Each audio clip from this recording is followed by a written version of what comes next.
Morning to all of you present over here. मेरा नाम है दिव्यांश सिंह। आप देख रहे हैं एपिस्टेमिक शिफ्ट। और आज मैं बात करने वाला हूँ उन एक्टिविटीज़ के बारे में, उन डेली एक्टिविटीज़ के बारे में जो कि आप करते हो, जो कि आपके लिए कॉमन है बहुत, और जो कि इतनी हार्मफुल नहीं लगती हैं, लेकिन वो कहीं ना कहीं आपके ब्रेन को बहुत ही ज़्यादा अफेक्ट करती हैं, आईक्यू पे अपना असर डालती हैं। ठीक है, तो मैंने यहाँ पर जेमिनाई से कुछ क्वेश्चंस पूछे थे, जैसे कि इज़ आईक्यू हेरिडेटरी वगैरह। तो अभी तक जो हुआ उसका मैं समरी बता दे रहा कि आईक्यू हेरिडेटरी होता है, ठीक है, लेकिन इसको इंक्रीज और डिक्रीज भी किया जा सकता है। पर क्योंकि ये वीडियो आपको बचाने के लिए, आपके आईक्यू को डिक्रीज होने से बचाने के लिए है, तो मैं अब आज के लिए फोकस करूँगा कि आईक्यू कैसे हमारा डिक्रीज होता है। ठीक है, उस उस टॉपिक पे अभी आगे भी ऐसे वीडियोज आएंगे, न्यूरो साइंस के और क्लास 10th के सिलेबस के भी, और वो सभी फैक्ट्स के जो कि आपको हेल्प कर सकते हैं ग्रो होने में। तो इस चैनल को सब्सक्राइब कर लीजिएगा अगर आपको लगता है कि हाँ ये हेल्पफुल है। तो यहाँ पर मैंने पूछा है कि वो कौन से डेली रूटीन्स में एक्टिविटीज़ हैं जो कि लोग परफॉर्म तो कर रहे हैं, लेकिन उनका आईक्यू बहुत ही कम हो रहा है उससे। तो सबसे पहली चीज़ है 10 second screen habit, digital multitasking, जिसको हम इजी वे में बोल सकते हैं। ये चीज़ मैं भी करता था, मतलब आज भी सुबह मैंने ये बहुत किया था, लेकिन क्योंकि अब मुझे पता चल चुका है तो मैं भी इस पे वर्क करूँगा और कोशिश करूँगा कि मैं ये ना करूँ जब तक बहुत ही ऐसे अर्जेंट काम नहीं आ रहा तब तक। तो बेसिकली सेकंड स्क्रीन हैबिट में, इमेजिन आपके पास एक ही फ़ोन है, एक ही लैपटॉप है जिस पे आप वर्क कर रहे हो, लेकिन आप उस लैपटॉप या उस फ़ोन पे भी एक साथ दो दो काम कर रहे हो। जैसे कि टिकटॉक चलाना, टिकटॉक तो बैन हो गया वैसे, टिकटॉक चलाना साथ ही साथ मूवी भी देखना। मैं भी ये चीज़ बहुत करता हूँ कि लैपटॉप पे कोडिंग कर रहा हूँ और टीवी पे अपना कोई शो हो गया जैसे स्ट्रेंजर थिंग्स वगैरह वो देख रहा हूँ। या फिर इसी लैपटॉप पे ले लो तो मैं अपना चैट जीपीटी भी चला रहा हूँ, कुछ फन आर्टिकल्स पढ़ रहा हूँ वगैरह वगैरह, और साइड में कोई वीडियो चल रहा है यूट्यूब का। तो ये भी आईक्यू को बहुत ही ज़्यादा मतलब अफेक्ट करता है।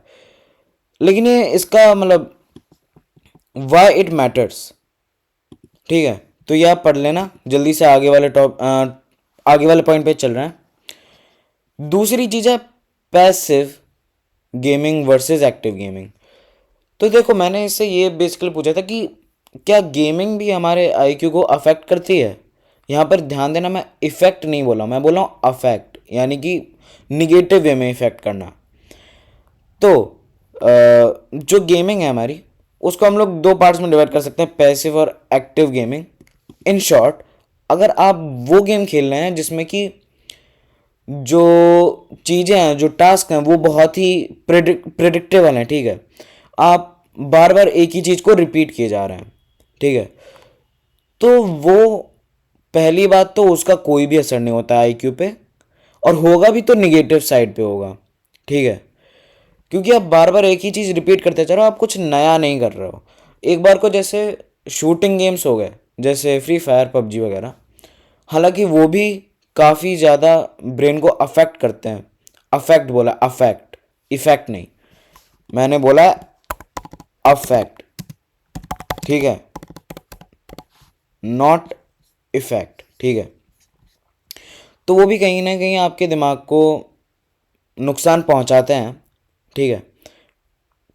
कोशिश ये करना कि गेमिंग उतनी ज़्यादा ना करो, करो लेकिन बहुत ही ज़्यादा ना करो कि 4-5 घंटे गेमिंग ही किए जा रहे हैं, ठीक है, जब तक आपका फील्ड ही वो गेमिंग ना हो, जैसे कई सारे गेमर्स होंगे।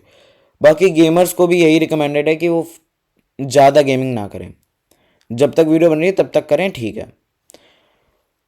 तो अब एक तो हो गया हमारा वो वाला गेम जिसमें हर बार टास्क रिपीट हो रहा है, लेकिन दूसरा वो वाला गेम होता है जिसमें आपको बार बार डिसीजन बनाने पड़ते हैं, आपको बार बार यू नो सोचना पड़ता है कि अब क्या करें, अब क्या करें। तो वो वाले जो गेम्स होते हैं वो काफ़ी ज़्यादा हेल्पफुल रहते हैं आईक्यू बढ़ाने के लिए। पर अगेन गेमिंग गेमिंग कहीं ना कहीं आपकी आंखों को भी अफेक्ट करता है। तो मैं गेमिंग के एकदम खिलाफ नहीं हूँ, पर मैं ये भी कह रहा हूँ कि ज़्यादा गेमिंग ना करें। तीसरी चीज़, द गूगल इफ़ेक्ट। और ये बहुत ही ज़्यादा इम्पॉर्टेंट है, क्योंकि मैंने ये चीज़ कई लोगों में देखी है कि उन्हें इंफॉर्मेशन को स्टोर करने की हैबिट ही नहीं है।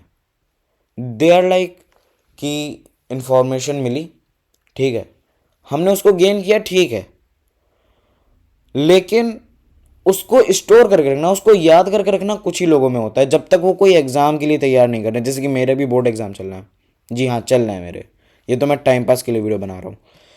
तो इन्फॉर्मेशन को स्टोर कई लोग नहीं करते हैं। इवन कई लोग यहाँ पर ऐसे होंगे जिनको खुद का फ़ोन नंबर तक नहीं याद है, ठीक है।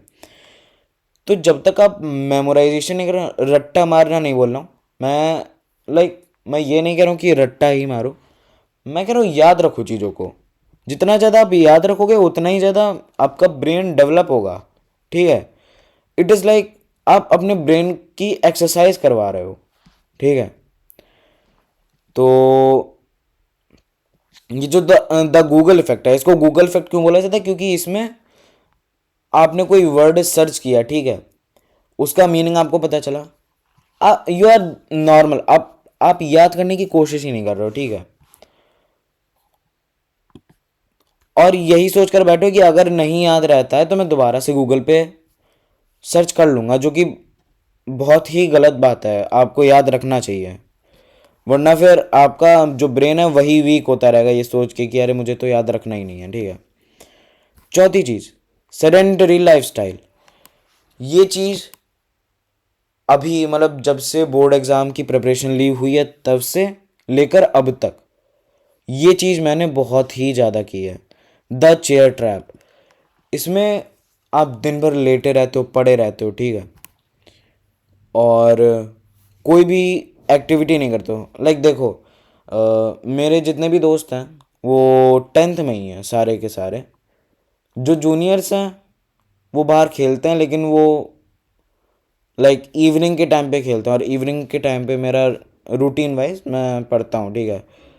या फिर तो दोपहर में खेलें या तो सुबह खेलें, तो मैं चला भी जाऊँगा, लेकिन इतना ज़्यादा नहीं हो पाता है बाहर आना जाना मेरा आजकल। तो सेडेंटरी लाइफस्टाइल मैं भी फॉलो कर रहा था कहीं ना कहीं। अब मुझे पता चला है तो मैं कोशिश करूँगा इस पे काम करने की। लेकिन अगर आप दिन भर बैठे रहते हो, दिन भर लेटे रहते हो, ठीक है, तो ये सिर्फ आपके पोस्चर, आपकी पीठ को अफेक्ट नहीं करता है, बल्कि ये ऑक्सीजन सप्लाई को भी अफेक्ट अफेक्ट करता है। मेरे को नहीं पता था ये बात कि ऑक्सीजन सप्लाई को भी अफेक्ट करता है भाई ये, क्योंकि खैर छोड़ो।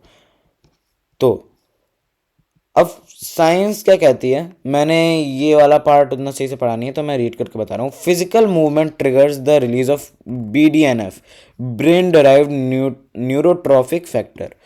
तो BDNF को ट्रिगर करती है, मतलब हमारी फिजिकल मूवमेंट, जब भी हम कोई फिजिकल मूवमेंट करते हैं BDNF को ये रिलीज करता है, ठीक है, which acts like miracle go for brain cells, ठीक है।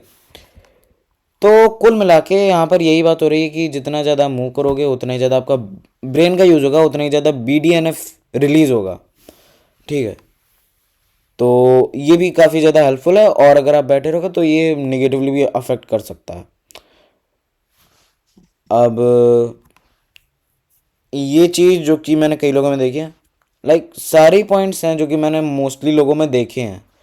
और बाकी मैंने क्वेश्चन ही ऐसा पूछा था कि what are the common things which everyone, मतलब हर कोई करता है, तो कॉमन ही चीज़ें बताई गई हैं। तो अब फिफ्थ पॉइंट है जो कि बहुत ही ज़्यादा इंपॉर्टेंट पॉइंट है, high sugar and ultra processed diets. जो आप खाओगे, किसी ने सही कहा है कि जो जिस जिस भी जो भी बीज आप बोओगे उसी का फल तो मिलेगा आपको, उसी का पेड़ तो मिलेगा आपको। तो वैसे ही आप हाई शुगर खाओगे, जिस टाइप का खाना आप खाओगे वैसे ही तो आपका दिमाग रहेगा, क्योंकि एट द एंड वही तो यूज़ हो रहा है हमारा न्यूट्रिशन, मतलब एनर्जी एनर्जी बनाने में एंड ऑल दैट। तो आप हर रोज़ मोमोज, नूडल्स, जंक फूड खा रहे हो, आप हर रोज़ बहुत ही ज़्यादा शुगर ले रहे हो अपने डेली लाइफ में, ठीक है, लाइफस्टाइल में ऐड करके रखा है शुगर की सुबह उठ के चाय पीनी है, 2 घंटे हुए नहीं चाय पीनी है, उसके बाद 2 घंटे हुए नहीं, शाम हुई नहीं, 4 बजे नहीं, चाय पीनी है, रात में चाय पीनी है। तो भाई ये डायबिटीज़ ही नहीं लाता, ये साथ ही साथ आपके दिमाग पर भी इफेक्ट डालता है, ब्रेन फॉग हो सकता है आपको। ब्रेन फॉग मतलब एक ऐसी कंडीशन जिसमें जिसमें आपको पता ही नहीं चल रहा है कि क्या कर रहा हूँ मैं। ये चीज़ मेरे साथ कई बार हुई है, ब्रेन फॉग हुआ है। मैं ये नहीं कह रहा हूँ कि मैं हाई शुगर लेता हूँ, अल्ट्रा प्रोसेस डाइट खाता हूँ, लेकिन फिर भी टेंशन वाली सिचुएशन में जो चीज़ होती है, यानी ब्रेन फॉग ज़्यादातर टेंशन वाली में या फिर नींद नहीं ली उसमें होती है, वो चीज़ आप खुद ही कर ले रहे हो हाई शुगर और अल्ट्रा प्रोसेस्ड डाइट्स लेके, तो कहीं ना कहीं ये भी आपके आईक्यू को अफेक्ट करता है, ठीक है। अब यहाँ पर समरी दी गई है, डूम स्क्रॉलिंग से बचना है, लेट नाइट ब्लू लाइट से बचना है, ठीक है। जीपी क्या जीपीएस फॉर एवरी ट्रिप, हाँ, ये भी चीज़ की मेमोरी पे अपनी काम करना है, आपको याद रखनी है चीज़ें। सोशल आइसोलेशन, सोशल आइसोलेशन ये चीज़ मैंने कई लोगों में देखी है। आजकल वैसे भी majority of the people are becoming more and more introverts, तो हाँ ये भी बहुत ही ज़्यादा इम्पॉर्टेंट पॉइंट है, ठीक है। बाकी मैंने अभी एक चीज़ नोटिस की, इसको दोबारा से रीड करते टाइम मेरी ये बहुत ही ज़्यादा बैड हैबिट है कि मैं सही से रीड नहीं करता हूँ जो भी एआई यू नो आउटपुट निकालता है, क्योंकि भाई इतने लंबे मैसेज भेजता है तो कौन ही पढ़ेगा, ये सोच के मैं नहीं पढ़ता हूँ, विच इज़ माई लेजीनेस कह सकते हैं। तो ये चीज़ मैंने नोटिस की कि वाइट मैटर्स, ठीक है, ये जो इसने दो दो पॉइंट्स दिए हैं, ठीक है, सब में, तो आप स्क्रीनशॉट ले सकते हो, वीडियो पॉज कर सकते हो और इनको भी पढ़ सकते हो। मेरे लैपटॉप में उतनी मेमोरी नहीं है तो मैं वीडियो को ज़्यादा लंबी नहीं कर सकता, सॉरी फॉर दैट। मिलता है अगली वीडियो में। अगर ये वीडियो हेल्पफुल लगी हो तो सब्सक्राइब कर सकते हो, क्योंकि ऐसी वीडियोस और आने वाली है। मेरा मेन मकसद ये है कि इंडियन सोसाइटी को, इंडियन पीपल को और ज़्यादा डेवलप करना थ्रू व्हाट आई हैव, जो भी मेरे अंदर नॉलेज है या जो भी मुझे इम्पोर्टेंट चीज़ लगती है, ठीक है, उसको आप सभी को प्रोवाइड करना, ताकि इंडियन इकोनॉमी के साथ साथ इंडियन सोसाइटी भी डेवलप हो, ऑल एस्पेक्ट्स में डेवलपमेंट हो। मिलता है अगली वीडियो में। Signing off with this, Digraj sir का आउट्रो मार दिया मैंने copy. Signing off with this, together we can we will, thank you very much.